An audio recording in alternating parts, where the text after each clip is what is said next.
মনে হচ্ছে আমাদের দেশটাও পরিবর্তন হচ্ছে। এটা ভালো একটা উদ্যোগ, এর জন্য প্রশংসার দাবিদার। এটা অসাধারণ। ফাস্ট ইন্টারনেট অবশ্যই দরকার এবং আমরা আশা করছি এই ধরনের সেবা আরও দিন দিন বৃদ্ধি পাক।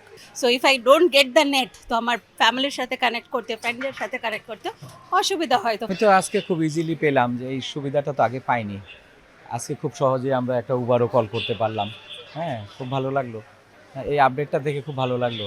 মনে হচ্ছে আমাদের দেশটাও পরিবর্তন হচ্ছে। হ্যাঁ, আমরা সে সিঙ্গাপুর দেখে আসি, মালয়েশিয়া দেখে আসি। এখন মনে হয় এই আমরা এখনই ফ্রি ওয়াইফাই নিয়ে একটা ট্যাক্সি কল করলাম, অ্যাকসেপ্ট হয়ে গেল, সহজে পেয়ে গেলাম। আসলাম জার্নি করে, এটা তো সুবিধা হলো যে ওভার কল করতে পারলাম। আলহামদুলিল্লাহ, দেশের বাইরে থেকে আসছি, জেদ্দা থেকে ফ্রি ওয়াইফাই কানেক্ট করতে পারছি। সিম না থাকার কারণে ফ্রি ওয়াইফাই কানেক্ট করার কারণে ফ্যামিলির সাথে যোগাযোগ করা গেছে এবং গেট নাম্বার বলে দিতে পারছি, বেরোতেছি।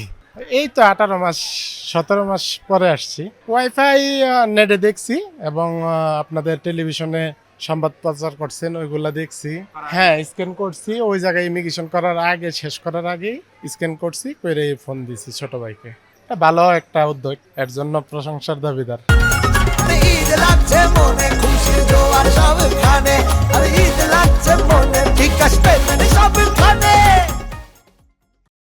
এটা অসাধারণ। ফোনে অনেক সময় নেট থাকে না বা বাইরে থেকে যখন আসি তখন আপনার ইন্টারনেট খুব একটা জরুরি বিষয়, সেটা পাওয়া যায় এবং খুব অসাধারণ একটা উদ্যোগ এটা নেওয়ার জন্য। ফাস্ট ইন্টারনেট অবশ্যই দরকার এবং আমরা আশা করছি এই ধরনের সেবা আরও দিন দিন বৃদ্ধি পাক। কেন কি আমরা বাইরে থেকে, যেরকম আমি ইন্ডিয়া থেকে এসেছি, so if I don't get the net, তো আমার ফ্যামিলির সাথে কানেক্ট করতে, ফ্রেন্ডদের সাথে কানেক্ট করতে অসুবিধা হয়। তো free wifi, that's a great thing, very good thing. Thank you so much.